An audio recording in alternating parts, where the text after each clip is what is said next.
Thank you, Madam, for affording me this opportunity to speak on the Jammu and Kashmir Reorganization Amendment Bill 2021. I stand to speak in support of the bill. And I'll confine myself to only Section 3 of this amendment bill, which reads, and I quote, in Section 88 of the Principal Act, the subsection 2 to subsection 6, the following subsections shall be substituted, namely, the members of the Indian Administrative Service, Indian Police Service, and Indian Forest Service for the existing cadre of J&K shall be born and become part of the Arunachal Pradesh, Goa, Mizoram, and Union Territories cadre, the AGMAT cadre. And all future allocations of the All India Services officers for the Union Territory of Jammu and Kashmir and the Union Territory of Ladakh shall be made to AGMAT cadre, for which necessary modification may be made in the corresponding cadre allocation rules by the central government. Madam, this bill, which seeks to amend the J&K Reorganization Act of 2019, by itself is unexceptional. Next. It simply means that once J&K and Ladakh have become UTs, then under the IAS cadre rules of 1954, the merger with the UT cadre is only a logical corollary. This would apply mutatis mutandis to the IPS and IFS cadres as well. So it is not just as if there is a shortage of officers which the government seeks to make up that this particular amendment has been brought about, because that's the argument which especially our Honorable Adhir Ranjan Chaudhary ji was making, कि समय पर याद क्यों नहीं आया कि अफसरों की कमी थी, तो यह भी याद क्यों आया. तो ऐसा कुछ नहीं है, बड़ी व्यवस्था की बात है. It's an institutional thing which simply flows out of the amendment which was of the act which was passed in 2019. Madam, the historic J&K Reorganization Act of 2019 sought to bring down the curtain on the unfinished agenda of Indian independence. Of all the princely states that had acceded to India with almost a similar instrument of merger, it was only J&K which was accorded a status so special by virtue of Article 370 and Article 35A that instead of bringing J&K into the national mainstream, it fostered over time a feeling of separateness and an identity distinct from the rest of India, a kind of sub-national identity. And this identity is being bandied about by a lot of our friends from the opposition. A lot of identities exist in India. India is a very diverse land. So let us not even talk about distinctiveness of a particular region in India. Almost every region in India has its own distinct identity. Now, this led to a vicious cycle of violence and terrorism that threatened India's national security and internal peace. An article that was supposed to be the instrument of J&K's merger into the Indian Union became the reason that prevented this very merger. That this temporary and transitional provision with respect to Jammu and Kashmir had to go at some point was clear to everyone. The incongruity of Ek Desh Mein Do Vidhan, Do Pradhan, Do Nishan was visible to all. But it needed a Shyama Prasad Mukherjee to bring it to the national focus. Successive governments in Delhi have sought to dilute the provisions of these articles. It was said that status quo had to be maintained, but status quo is never static. Status quo is active. And that is why the previous governments also sought to dilute these provisions, but none could muster the political will and the courage to overcome the vested interests which had developed over these last 7 decades and do away with the constitutional anomaly.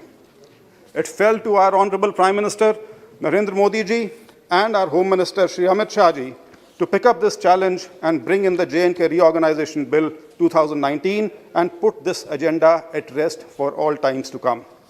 And let there not be any doubt about this issue as far as this country is concerned, perhaps stands settled for good. The naysayers and the doomsday advocates were aplenty, but over the last 1.5 years, it is amply clear that a firm leadership backed by a national resolve can help sort out a seemingly intractable problem. Violence is receding, development is on course, और वैसे भी 1.5 साल ही हुआ है, जिसमें 1 साल तो corona खा गया। थोड़ा सब्र रखिए, डेवलपमेंट की भी आपको पूरी झलक और पूरी विस्तार से उसके बारे में मंत्री जी बताएंगे, ऐसा मेरा मानना है। And most importantly, political activity is coming back to normal. Democracy and democratic form of governance is taking center stage again, which was evidenced in the successful conduct of the DDC, District Development Council elections. And I must congratulate all the parties which otherwise have opposed the reorganizational bill, were all party to these elections. And now this amendment, specifically dealing with the All India services. Sardar Vallabhbhai Patel, in the Constituent Assembly discussions in 1949, had stated, and I quote, "The Union will go. You will not have a united India if you have not a good All India service," unquote.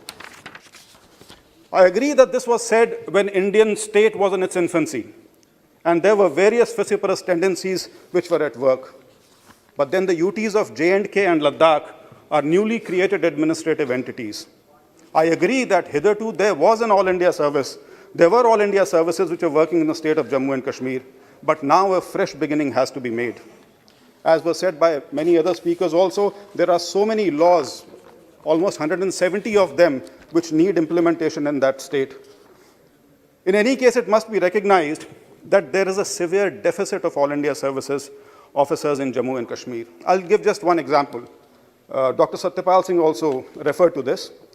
Against sanctioned strength of 137 in the Indian Administrative Service, only 58 are in place. And out of these 58 also, only 41 are in Jammu and Kashmir after adjusting for those on deputation. So this whole talk that 50%, which was the state civil services which were filling up the All India services ranks, it should be maintained and not reduced to 33. We can see from the facts in front of us what the state of the civil services there is. And this is evidently on account of conditions that have prevailed in the state for decades.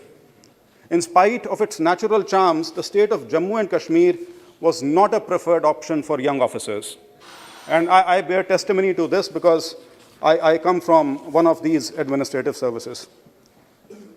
Another example I'll give. The Agmut cadre, which consists of 3 states and 6 union territories, now 8 with the inclusion of Jammu and Kashmir and Ladakh, has almost 290 IAS officers with them. And except Delhi in terms of population and Arunachal in terms of size, all these other states and union territories are fairly small.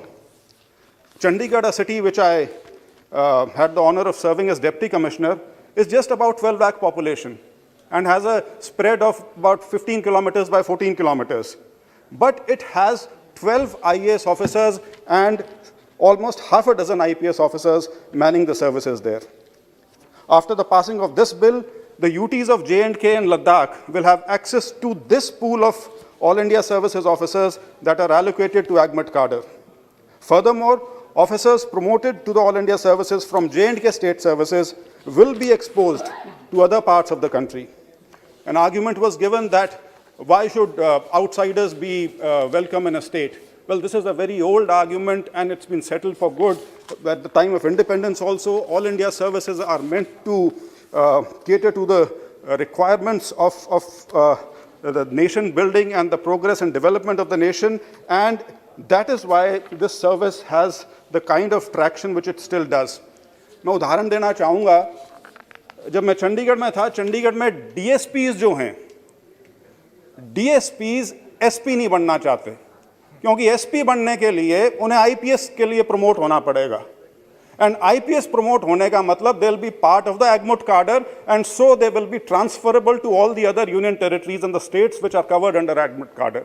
So let us not get into this argument कि local आदमी कोई बहुत ज़्यादा उसकी commitment है उसके क्षेत्र के प्रति, उसके प्रदेश के प्रति ज़रूर होगी, लेकिन administratively जो सत्यपाल जी ने कहा था कि खड़ा पानी जो है वो एक समय के बाद सड़ना शुरू हो जाता है, इसलिए उसमें प्रवाह रहना बहुत ज़रूरी है और उसके अंदर नया पानी मिलता रहना चाहिए. Madam, I'll just take 2 more minutes.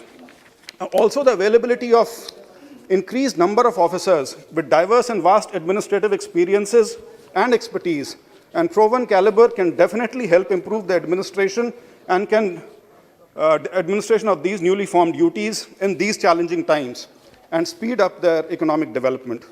और एक और फायदा यूटी काडर में होने का ये है, because of their access to government of India, they will have access to excess funds. That is what the general practice is in almost all the union territories. And needless to say that the development of officers to and from across the country to J&K and Ladakh will also help integration of J&K with the rest of the country. I'm not one of those who is a votary that all India services are the steel frame of India.